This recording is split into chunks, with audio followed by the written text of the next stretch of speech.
Hello and welcome back to JVCTR. For those that are new, my name is Johnny and today I'm going in search of Britain's best budget sports car.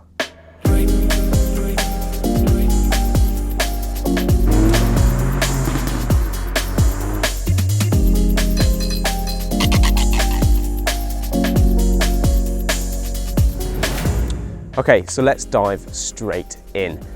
Britain's best budget sports car is this. Now, before you click away, I know what you're thinking. Let me explain.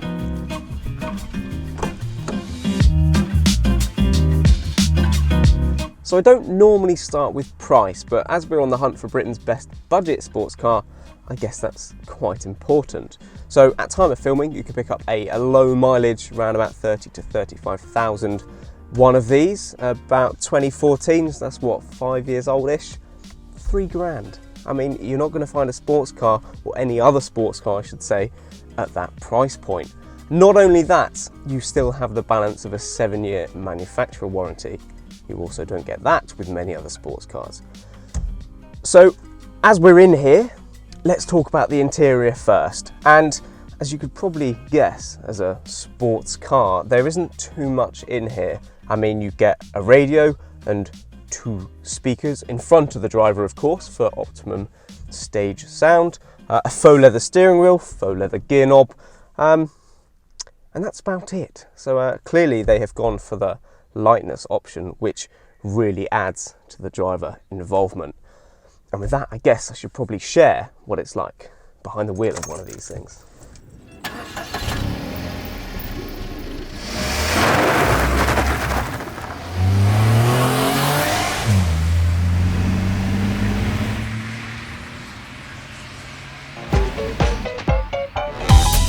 Now, when you add lightness to a car, you get this sort of cascade effect of goodness, of all-round goodness. So firstly, there's a practical side of life.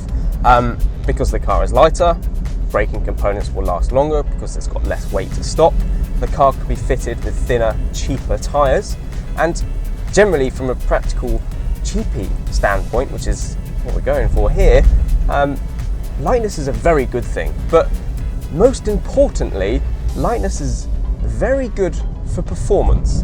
And what I mean by that is that, I've already mentioned the brakes. If you stamp on the brakes in this car, I'm pretty sure you could do an endo. Like, it's got no weight to stop. It's awesome. And then also because it doesn't need as much power to move it, it can be fitted with a small 1 litre 75 horsepower engine, which is more than enough. And you'll hear the revvy engine a little bit later. And all in all, that means that this car actually fits Wikipedia's definition of a sports car. I mean, how mental is that? So Wikipedia say that a sports car is a car designed for automotive driving pleasure. That's this, right? But equally, it does also say that most sports cars are 2 seats, but I have a plan.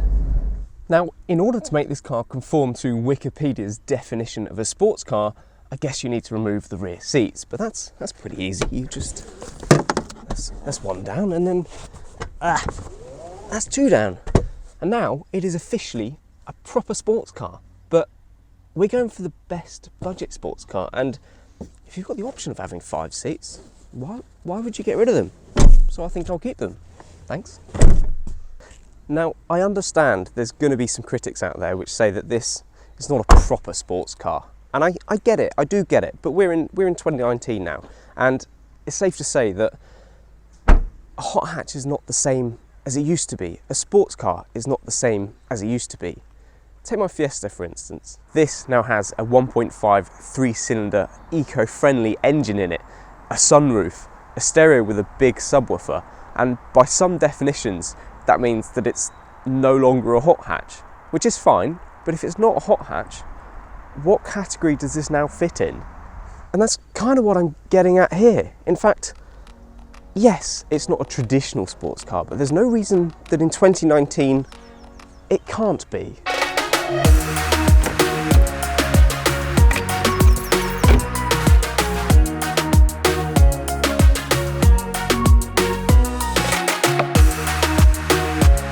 Okay, so that little 1 litre engine that we spoke about earlier, it's a gem, it really is. I mean, downshift to second, hear it revving away, I mean, and then eventually into third.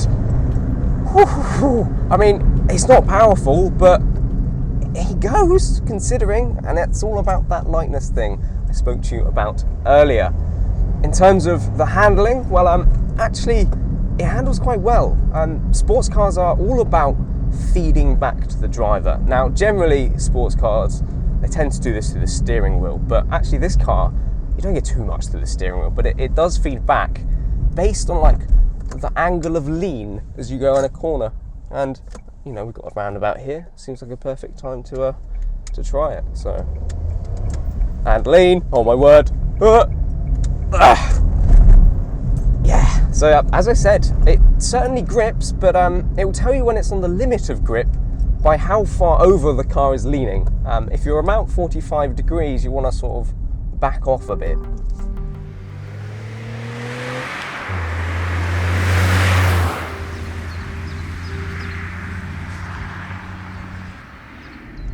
And then when you've had enough of all that racing around, Kia have actually introduced switchable drive modes on this car, which is quite nice. So there's a little button here, it's called AC, which I believe stands for additional comfort.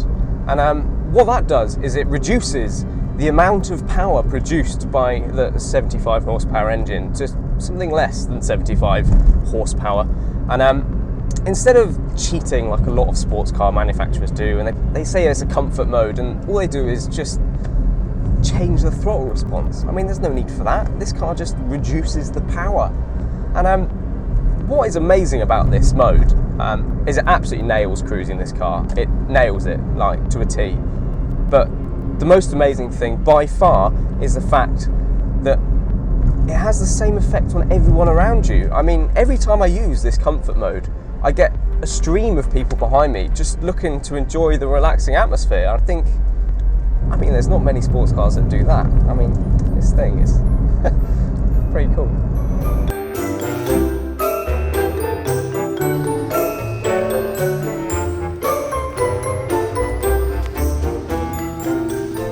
Now, it may or may not come as any surprise that I have not been entirely truthful throughout today's video. Clearly, this is not Britain's finest sports car ever, or even Britain's budget sports car. It's not. It's far from it, let's be honest. But the eagle-eyed amongst you would have noticed that today's video was uploaded on April the 1st, which here in the UK is April Fool's Day. Now, I will have come clean in the title if you're watching this after 12 PM on April Fool's Day. But yeah, I hope you found it entertaining. I certainly had a bit of a giggle recording today's video. Now, I apologise if you've come here in search of some proper consumer advice, and in actual fact, I do have some for you. This is my other half's car. We've had it in our family, if you like, for 4 years now, so it's been around quite a bit. And what I would say is that although it's incredibly basic, cheap, horrendously slow, actually there's no rattles in it, and it just keeps going. It's been actually quite a good car for us. Certainly not fashionable, and yeah, to reiterate, it's horrendously slow. As in, one person in it is just about okay, 2 people, nah, forget it. It just doesn't go anywhere. So yeah, there's my incy bit of consumer advice for you on a 1 litre Kia Picanto, and with that I think we'll leave it there. So if you enjoyed this review, please feel free to give it a thumbs up or hit that subscribe button if you want to see more of me and my Fiesta, which is not here today. I've got a Kia, but yeah, anyway, if you want to see more of me, feel free to hit that subscribe button, and I'll catch you in the next video. There goes a sight from my soul.